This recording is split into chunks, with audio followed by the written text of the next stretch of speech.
ፓስፖርቱ ለምሳሌ ይሄ መደበኛ ፓስፖርት ነው። ይሄ መደበኛ ፓስፖርት ወደ ኢ ፓስፖርት ተቀየረ ነው። ወደ ኢ ፓስፖርት ተቀየረ ስንል ምናልባት ተመሳሳይ ሊያዘው የያዝኩት ኦርዲናሪ ፓስፖርት ስለሆነ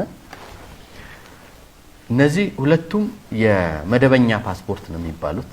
ይሄ የቀድሞ ይሄ አዲሱ ፓስፖርቶቹ ላይ ምንድነው ያለው ልዩነት የሚለው እንደው ባጭሩ ለማንሳት ይሄ ፓስፖርት ማሽን ሪደብል ይባላል። ማሽን ሪደብል ምን ማለት ነው? እዚህ ጋር እንደምታዩት እቺኛዋን ፓርት ማሽኑ አንብቦ ኦኬ እከሌነህ እድሜ ይሄ ነው፣ ቀኑ የትውልድ ቀን ይሄ ነው፣ የዚህ ሀገር ዜጋ ነህ፣ የአባት ስም እንደዚህ የሚሉ መረጃዎችን ይይዛል። በቃ እቺ ናት። እቺ መረጃ ተቀምጣ በዚች መረጃ ብቻ ነው የአንድን ሰው የፓስፖርት መረጃዎች ይዘን ስንሄድ የነበረው። ሌላኛው ይሄኛው የዳታ ፔጅ ይባላል። እዚህ ዳታ ፔጁ ይሄ ወረቀት ነው የነበረው።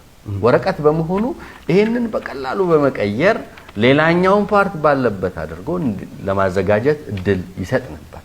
ሌላው የዚህ ፓስፖርት ትልቁ አስደንጋጩ ዲዛይኑ በኢትዮጵያ እጅ የነበረ ስላልሆነ በኢትዮጵያ እጅ አይደለም ማለት ፓተንቱ እንደፈለገ ለመደረግ ክፍት ነው ማለት ነው። እኛ የምንቆጣጠረው አይደለም ማለት ነው።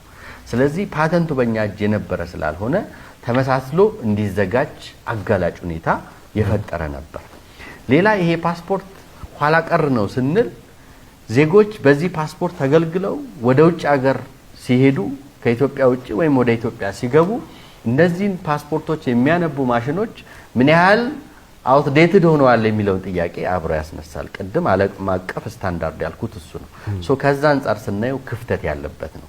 ባጭሩ እዚህ ጋር ከደህንነት አንፃር የሰነዱ የደህንነት ከዲዛይን አንፃር ከደህንነት ቅንጣት አንፃር እና ሌሎች አንፃር ክፍተቶች የነበሩበት በማዘጋጀት ሂደት ውስጥ ይሄ ቡክሌት ለመግዛት ቬንደር ሎክድ የነበረበት በውጭ ምንዛሬ የሚገዛበት ይሄንን ቡክሌት ደግሞ ከውጭ ወደ ሀገር ውስጥ አስገብተን ፐርሰናላይዜሽን ተከናውኖ የከሌ ፓስፖርት አድርጎ በማውጣት ሂደት ውስጥ የሚያስፈልጉ ማሽነሪዎች አውትዴትድ የነበሩበት እና እያንዳንዱ ቪዛ ፔጅ ኢትዮጵያን እንዲገልጾ ነው ያልተቀመጠበት ነበር።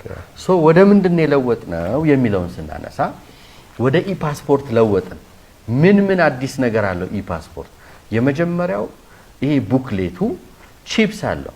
ቺፕሱ ጥቅሙ ምንድነው?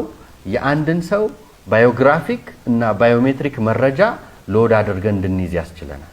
እዚህ ሎድ አደረግን ማለት ኢቭን ዞ እዚህ ዳታ ፔጁ ላይ ለውጥ እንኳን ቢኖር በቀላሉ ይሄንን አንብቦ ነው አይደለም ይባላል። ሁለተኛው ማቺንግ ይሰራል። አንድ ሰው ይሄ ፓስፖርት ሲዘጋጅለት የሰጠውን አሻራ እዚህ ቺፕስ ውስጥ ስላለ በማች በማድረግ መለየት ይቻላል። የሱ ነው የሱ አይደለም የሚለው እዚህ ቺፕስ ውስጥ ያ ፊቸር እንዳለ እና ይሄ እዚህ ጋር ያለው ቺፕስ ተጨማሪ ቅድም ካነሳሁት ከስም ከትውልድ ቀን ከትውልድ ቦታ ከዜግነት ባሻገር ባዮሜትሪክ ቅንጣቶች የ10 የእጅ አሻራ የፊት ገጽና የአይን ብሌን አሟልቶ የያዘ ነው ማለት ነው። ከዛ ባሻገር በእጅ አሻራ ራሱ ስናይ ድሮ የምንወስደው የሁለት አውራጣት ብቻ ነው የነበረው። አሁን የ10 የእጅ አሻራ የእጅ ጣት አሻራ እንወስዳለን። ይሄንን ያደረግንበት ምክንያት ዲጂታል አይዲም ተመሳሳይ ስለሆነ የሚወሰደው ለዲጂታል አይዲ ባዮሜትሪክ የሰጠ ሰው ፓስፖርት ለማውጣት ሲል በሚኖረው ኢንቲግሬሽን ደግሞ መስጠት አያስፈልገውም ማለት ነው። የአንዱ የዲጂታል ኢኮኖሚ የመገንባት የማፍጠን ሂደቱ መንግስታችን እየተከተለ ያለው ይሄንን ከመጀመሪያው ጥያቄ ቀጥዬ ዲጂታል አይዲንም ሳነሳ የነበረው ኋላ ላይ አነሳዋለሁ ብዬ የነበረው ይሄ ስለሆነ የሁለቱ ኢንቲግሬሽን ምን ያህል የዲጂታል መታወቂያ የፋይዳው ከሌሎች ተቋማት ጋር ለመተሳሰር ጥቅም እንዳለው አንዱ ማሳያ ሆኖ መገለጽ ይችላል። በኋላ ማንሳት ይችላልው ከኢንቲግሬሽኑ አንፃር እዚህ ቺፕስ አለው። ከዛ ባሻገር እዚህ እያንዳንዱ ፔጅ ላይ የሴኩሪቲ ፊቸሮች አሉ። ዩቪ ላይት እያበራን ብናይ በጣም ብዙ በዜና ላይ እንደው ባሳየነው ቅንጣት ሚዲያ ላይ ሲዘዋወር አይቻለሁ። እነዛ እዚህ ጋር አይታዩም። አብርተን ብናይ ግን በጣም በርካታ የሴኩሪቲ ፊቸር አለ። ምን ማለት ነው? በቁጥር ግለጸው ካልከኝ በፊት ከነበረው 300% የደህንነት ጭማሬ በየፔጁ ላይ እና በሙሉ ቡክሌቱ ላይ እንዲኖር ተደርጓል ማለት ነው። ይሄ ምን ማለት ነው? ሰዎች በቀላሉ ኮፒ አድርገው አመሳስለው አትመው ለማዘጋጀት ኢምፖሲብል ሁኔታ ይፈጥራል። ከዛ ባሻገር የዳታ ፔጁ እዚህ ጋር የምታዩት ዳታ ፔጅ ይባላል። ፖሊካርቦኔት ነው። ይሄ ፖሊካርቦኔት የቅድሙ ስናየው ፔፐር ነው። እዚህ ጋር ግን ፖሊካርቦኔት ነው። ፖሊካርቦኔት የሆነበት ምክንያት በቀላሉ የዶክመንቱ ኢንቴግሪቲ እንዳይለወጥ፣ ተጓዦች እንዳይንገላቱ፣ ኤኒ ጭረት ከተከሰተ እዚህ ዳታ ፔጅ ላይ መጓዝ አትችልም። እዚህ ጋር ግን እንደዛ አይነት ስጋት አይኖርም። ዋስትና የመስጠት የስታንዳርድን የማሟላት ነው።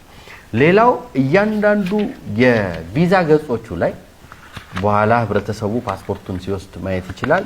የኢትዮጵያን ተፈጥሯዊ፣ ታሪካዊ፣ ባህላዊና ሌሎች መገለጫዎች እንዲኖሩ ተደርጓል። ምን ማለት ነው? የኢትዮጵያን ልክ ማስተዋወቅ፣ ኢትዮጵያ ማን እንደሆነች መግለጽ በተገኘው አጋጣሚ በተለይ የቱሪዝምና አጠቃላይ ኮንፈረንስ ቱሪዝምን ከማስፋት አንፃር የመጀመሪያው ማስተዋወቂያ ሰነዳችን እንዲሆን ከማድረግ አንፃር ነው። ከዛ ባሻገር እዚህ ጋር የተቀመጡ ሁሉም ነገሮች የሚያስማሙንን ማዕከል ያደረገ ብቻ ሆነው ነው የተቀመጡት። እዚህ ሰነድ ላይ ያልተስማማንባቸው ጥያቄ የተነሳባቸው አንድም ጉዳዮችን አላካተትንም። ለምንድን ነው ይሄንን መነሻ ያደረግነው? ይሄ ለረጅም ጊዜ የሚያገለግል ሰነድ እንጂ በወቅታዊ ሁኔታዎች ነገ ሊሻሻሉ ሊቀየሩ በሚችሉ ሁኔታዎች ላይ ብቻ መቸንከር አያስፈልግም ማለት ነው። የመጀመሪያ ገጹ ላይ አደይ አበባ እናያለን። አደይ አበባ ያደረግንበት ምክንያት በሁሉም የኢትዮጵያ ክፍል አደይ አበባ አለ። አደይ አበባ ደግሞ የጥሩነት የመልካምነት መገለጫ ነው። እዚህ ጋር ያደረግነው አደይ አበባ ነው። ይሄ ሰሙ ነው። በወርቅ ደረጃ ግን ስናየው አደይ አበባው ብዙ የሴኩሪቲ ፊቸር ለማስቀመጥ ብዙ ቅጠል ያለው ስለሆነ ዲቴልት ያረግን ብናይ በርካታ የሴኩሪቲ ፊቸሮችን እናያለን። እሱን ለማድረግ ታሳቢ ተደርጎ ነው ሙሉ ለውጥን የተደረገበት ብለን ማንሳት እንችላለን። ይሄ ቡክሌት በመቀየር ሂደት ውስጥ ዲዛይኑ፣ ሴኩሪቲው፣ ስታንዳርድ ወዘተ ተቀየረ ብቻ ሳይሆን ይሄ ፓስፖርት በአለም ላይ ያለው ዘሌተስቱ ፓስፖርት የዚህ አይነት ነው። ለምሳሌ አሜሪካ ፓስፖርት በቅርቡ ቀይረዋል። ፓስፖርት ነበራቸው፣ ግን ፓስፖርት ዘሌተስቱ ፓስፖርት ስላልሆነ ቀይረዋል። ወደዚህ ሀገራት ፓስፖርት የነበራቸውን ጭምር ቀይረዋል። ሌሎቹ በጣት የሚቆጠሩት ደግሞ እንደኛ ማሽን ሪደብል ብቻ እየተገለገሉ ነው የነበረው። ከማሽን ሪደብል ወደ ሌተስት ጀነሬሽን ፓስፖርት ቀይረናል። ይህንን ብቻ ሳይሆን ፓስፖርቱን መቀየር ብቻ ሳይሆን በመቀየር ሂደት ውስጥ ሀገር ውስጥ ፓስፖርት በማምረት በውጭ ምንዛሬ ከመግዛት ወደ ውጭ ምንዛሬ መሸጥ የሚያስችል አቅም ደግሞ አብሮ መገንባት ያስፈልጋል ተብሎ በቦሌ ኢንዱስትሪ ፓርክ ይህ ፓስፖርት ኢትዮጵያ ውስጥ ነው እንዲመረት ሆኖ የፋብሪካ ሴታፑ የማኒፋክቸሪንግ አቅሙ ዝግጁ እየተደረገ ያለው ዝግጁ እየተደረገ ነው ብቻ ሳይሆን የኢትዮጵያ መንግስት ከፍተኛ ሼር ወስዶበት ትርፍ ይብን ጭምር የሚያገኝበት በሀገር ውስጥ የሚያመርትበት ዲዛይን ባለቤት የሆነበት የዚህ ፓስፖርት ዲዛይን አሁን በኢትዮጵያ መንግስት እጅ ነው ያለው። አሁን ሀገር ውስጥ ይመረታል ብቻ ሳይሆን ሌላም ስፔሻል ወይም ኤኒ አንኤክስፔክትድ ሁኔታ ቢገጥም ያን ዲዛይን ይዘን ማስመረት እንችላለን የሚል ተጨማሪ ዋስትና የሚሰጥ ነው። ባጭሩ ፓስፖርቱን በዲዛይን ደረጃ በስታንዳርድ ደረጃ የማዘመን ዘሌት ከመር አድቫንቴጅ ተጠቅሞ የመቀየር ተያያዥ ፕሮሰስ ለማድረግ የሚያስፈልጉ ቴክኖሎጂዎችን በአዲስ የመተካት እንደዚሁም ፓስፖርቱን አገር ውስጥ በማምረት ቅድም ያሳየኋቸውንም የጉዞና የለፍ ሰነዶች አገር ውስጥ በማምረት በውጭ ምንዛሬ ከመግዛት ወደ ውጭ ምንዛሬ መሸጥ የሚያሸጋግረን እንደዚሁም ፉሊ ዲጂታላይዜሽን ለማረጋገጥ ኢኔብሊንግ ስለሚሆን ይህንን ይዘን የአንድ ማዕከል አገልግሎት ከሌሎች አገልግሎት ጋር በማቀናጀት ለመስጠት የሚያስችል ይሆናል። ይህን ስንል ተደራሽነት ቅድም ያነሳው በሰፊው ጥያቄ ከመሆን ይቀራል ማለት ነው። በደረጃ በደረጃ ኦቨርናይት ሁሉንም ማድረግ አይቻልም፣ የራሱ ሂደት ስላለው፣ ግን ደረጃ በደረጃ በጥቂት ዓመታት ውስጥ ተደራሽነትን እውን ማድረግ እንችላለን። ተደራሽነትን እውን ማድረግ ብቻ ሳይሆን ፊዚካሊ አገልግሎቱን ዲሴንትራላይዝ በማድረግ ወደ አገልግሎት ፈላጊው ቅርብ በማድረግ በቴክኖሎጂ በማስተሳሰር ከማዕከል እያንዳንዱ የሚደረጉ ተግባራትን መቆጣጠር እና የላቅ አገልግሎት ለመስጠት አስቻይ ሁኔታ መፍጠር የግድ ይላል።